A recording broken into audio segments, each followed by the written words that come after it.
Lamenter Space Marines Ramthos and Dagon had devised a plan to take down a winged Tyranid Prime that held vital information about the Space Marines' tactics. Dagon was already heavily wounded and would be the one to distract the swarm while Ramthos took down the target with his bolt sniper rifle. The two Marines clasped each other's shoulder guards, tears flowing freely down Ramthos' face as the melancholy of his chapter took hold. Until we meet again. Until then. Dagon moved into the city as Ramthos took up his position and lined up a shot through the scope of his rifle. The executioner round faced a number of hurdles. It would be traveling through air thick with Xenos pollutants, over lands that curved away from him, on a world which spun on its axis, causing the atmosphere to rotate and generating some wind. Not much, but enough to think about. The round itself was large, fat, and blunt, and would be slowed constantly by the air. It would be traveling for at least 8 seconds. He steadied his breathing. Another blast shook the air, followed by a long blurt of bolter fire that whizzed and zapped through the sky. Gargoyles by the thousand made directly for Dagon, who was now firing a grenade launcher. May the angel watch over you,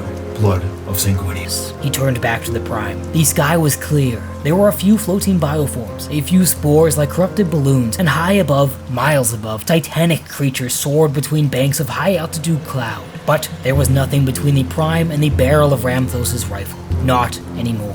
He altered his aim. He was firing yards above and to the right of the creature's head, the correction so far off target that the Prime was barely in the scope at all. He prayed that his calculations were right, and then he squeezed the trigger. Nothing happened. No! He looked desperately over to where Dagon was. The Intercessor was still firing the bolt rifle and tossing grenades, but the gargoyles were almost on him. 60 seconds at the very best. Worse still, one of the beasts was peeling away and heading towards Ramthos. He ducked down behind the parapet and quickly began to disassemble the rifle. He pulled it apart with a speed that bordered on ferocity. 30 seconds. There were no issues to be seen with the weapon. The gargoyles were on Dagon and would kill him in seconds. He slammed the weapon back together and slew the approaching gargoyle with his knife. He snatched up the rifle and took aim. He locked his armor. He let his breath halfway out. 1 second. It had to be now or never. He squeezed the trigger a second's time. The rifle didn't explode, but it was rendered immediately defunct as somewhere within, the internal mechanism was fouled by the shot. The executioner round buzzed away like a furious hornet, punching its way through the thick air.